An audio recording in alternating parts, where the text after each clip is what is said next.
We'll see a Voice of Resurgence Elemental token, a couple of lands, and then for Steve Rubin, there's obviously been an exchange of some things here.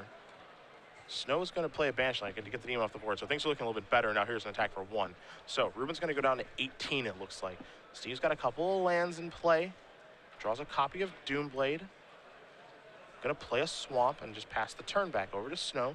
Snow will draw his card, picked up a copy of Advent of the Worm. You can see a Voice of Resurgence in his hand. It looks like he's going to lead off there. Maybe. Yeah, call the Conclave instead. So that will resolve. 3/3 Centaur token shows up to the party. Here's an attack for 2.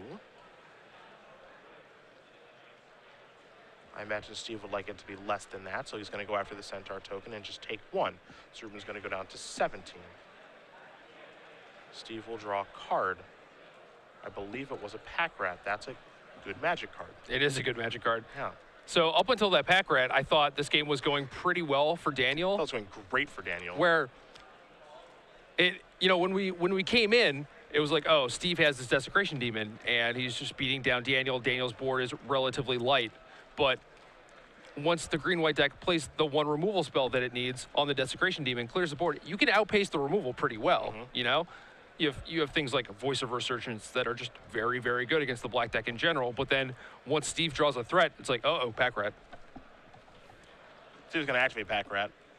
He's deciding if he wants to discard a land or a Doomblade. He's going to go with the land. So there's a Rat token. Yeah, and then that sets him up for next turn. Doomblade the Smiter, discard whatever you draw.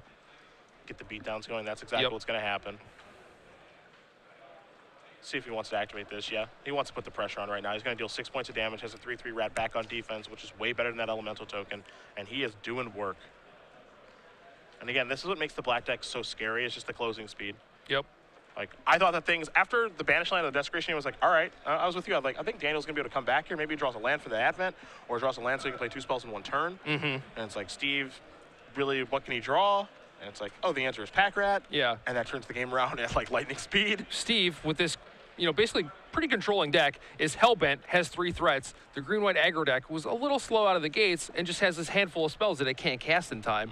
Meanwhile, these Pack Rats, I mean, Steve's drawing a Pack Rat every turn.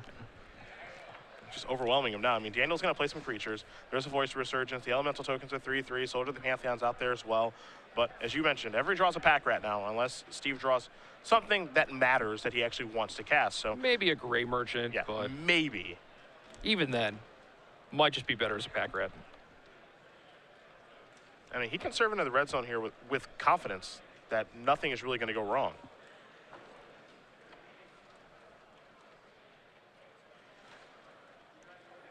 And 3/3/3s, they'll be 4/4s if he wants them to be. He wants to make sure he knows exactly how the blocks are going to go. And I actually like when players do this. Yeah.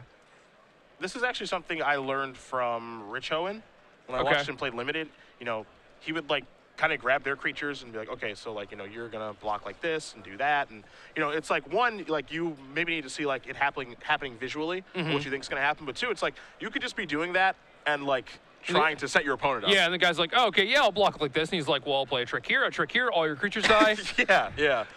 Thank you for doing exactly what I wanted. Yeah, I remember seeing him do that quite a bit when he used to play Magic on the Grand Prix and stuff like that in Limited. And I always thought that was like, you know, that's something I always pulled away from him, is like, this is like a great way visually to see how blocks are going to go, at least you think. Yeah, so if Steve did attack like that, and Snow did block like that, presumably Steve makes a Pack Rat. The two power creatures traded the Pack Rat. The Elemental now trades with the other Pack Rat, since it's 3/3 with 3 damage on it. So all of Daniel's creatures would die. He would get a replacement Elemental. Steve would lose 2 rats, so he'd be left with 2 rats and would deal Daniel 4 damage. So put Daniel at 4, end up with 2 rats in play against Daniel's Elemental and 2 cards in hand. I think that's an okay exchange.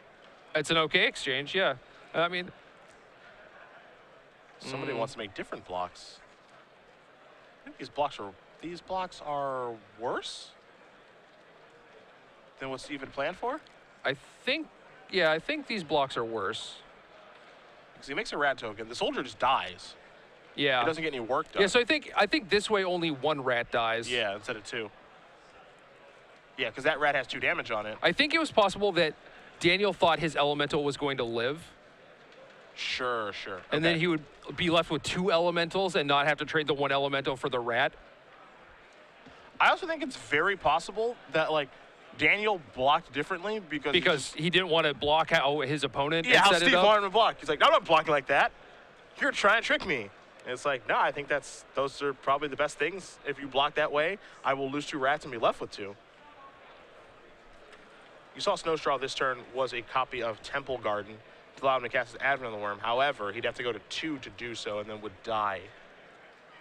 So I'm not sure if he has a way out from underneath this rat avalanche. Yeah, I don't think so. I think he can only play 1 creature this turn, and then even if Steve doesn't draw a card this turn, he still has lethal. Yeah. Just looks like Pack Rat doing its thing. What a surprise. What a surprise. I don't know if that card's better than Bitter Blossom. Well, it's all like contextual, I guess. It is, but it is so strange that it is 1 card that does so much on its own. Yeah. It's quite annoying to play against. Yeah. Steve Rubin, take it down. Wins this match 2-1 over Daniel Snow. Black Blue Devotion moving on to play against Seth Manfield and Blue-White Control. However, Jared Betcher wasn't able to get it done. We'll see if Steve can. And that'll be our finals match here in DC.